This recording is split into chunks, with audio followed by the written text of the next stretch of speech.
Actes chapitre 17. Ayant ensuite traversé Amphipolis et Apollonie, Paul et Silas arrivèrent à Thessalonique, où était la synagogue des Juifs. Selon sa coutume, Paul y entra, et pendant 3 sabbats il discuta avec eux. Partant des Écritures, il expliquait et établissait que le Messie avait dû souffrir et ressusciter des morts. Et, ce Messie, disait-il, c'est le Christ Jésus que je vous annonce.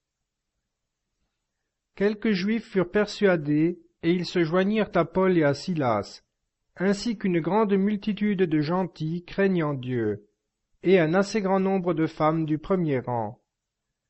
Mais les Juifs, piqués de jalousie, enrôlèrent quelques mauvais sujets de la lie du peuple, provoquèrent des attroupements et répandirent l'agitation dans la ville. Puis, s'étant précipités vers la maison de Jason, ils cherchèrent Paul et Silas pour les amener devant le peuple. Ne les ayant pas trouvés, ils traînèrent Jason et quelques frères devant les politarques en criant « Ces hommes qui ont bouleversé le monde sont aussi venus ici, et Jason les a reçus. Ils sont tous en contravention avec les édits de César, disant qu'il y a un autre roi, Jésus. » Ils mirent ainsi en émoi le peuple et les politarques qui les écoutaient. Et ce ne fut qu'après avoir reçu une caution de Jason et des autres qu'ils les laissèrent aller. Les frères, sans perdre de temps, firent partir de nuit Paul et Silas pour Bérée. Quand ils furent arrivés dans cette ville, ils se rendirent à la synagogue des Juifs. Ces derniers avaient des sentiments plus nobles que ceux de Thessalonique. Ils reçurent la parole avec beaucoup d'empressement, examinant chaque jour les Écritures pour voir si ce qu'on leur enseignait était exact. Beaucoup d'entre eux, et, parmi les Grecs, des femmes de qualité et des hommes en grand nombre, embrassèrent la foi. Mais quand les Juifs de Thessalonique surent que Paul annonçait aussi à Bérée la parole de Dieu, ils vinrent encore y agiter la population.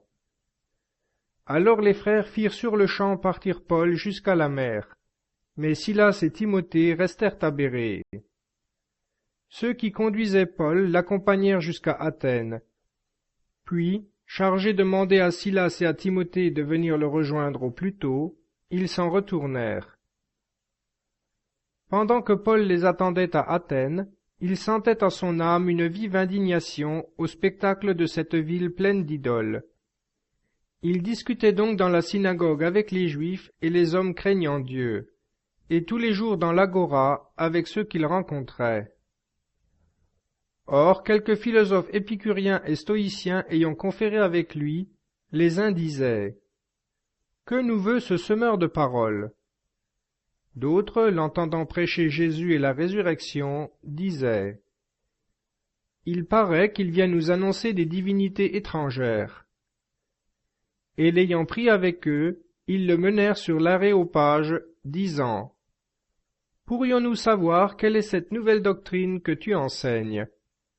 Car tu nous fais entendre des choses étranges. Nous voudrions donc savoir ce qu'il en est. » Or tous les Athéniens et les étrangers établis dans la ville ne passaient leur temps qu'à dire ou à écouter des nouvelles. Paul, debout au milieu de l'aréopage, parla ainsi. « Athéniens, je constate qu'à tous égards vous êtes éminemment religieux. Car lorsqu'en passant je regardais les objets de votre culte, j'ai trouvé même un autel avec cette inscription « Au Dieu inconnu ».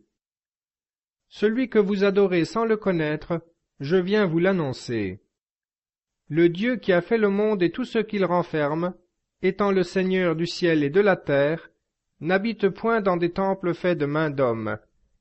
Il n'est point servi par des mains humaines, comme s'il avait besoin de quelque chose, lui qui donne à tous la vie, le souffle et toutes choses.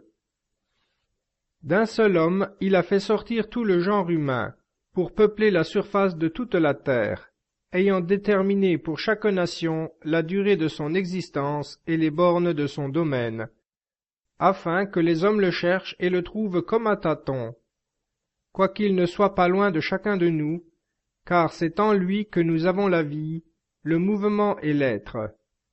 Et, comme l'ont dit aussi quelques-uns de vos poètes, de sa race nous sommes.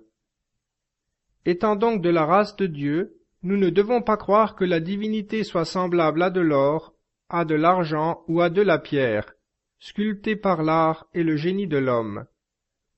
Dieu, ne tenant pas compte de ces temps d'ignorance, annonce maintenant aux hommes qu'ils aient tous, en tout lieu, à se repentir. Car il a fixé un jour où il jugera le monde selon la justice par l'homme qu'il a désigné, et qu'il a accrédité auprès de tous, en le ressuscitant des morts. Lorsqu'ils entendirent parler de résurrection des morts, les uns se moquèrent, les autres dirent, « Nous t'entendrons là-dessus une autre fois. » C'est ainsi que Paul se retira du milieu d'eux. Quelques personnes néanmoins s'attachèrent à lui et crurent. De ce nombre furent Denis l'Aréopagite, une femme nommée Damaris, et d'autres avec eux.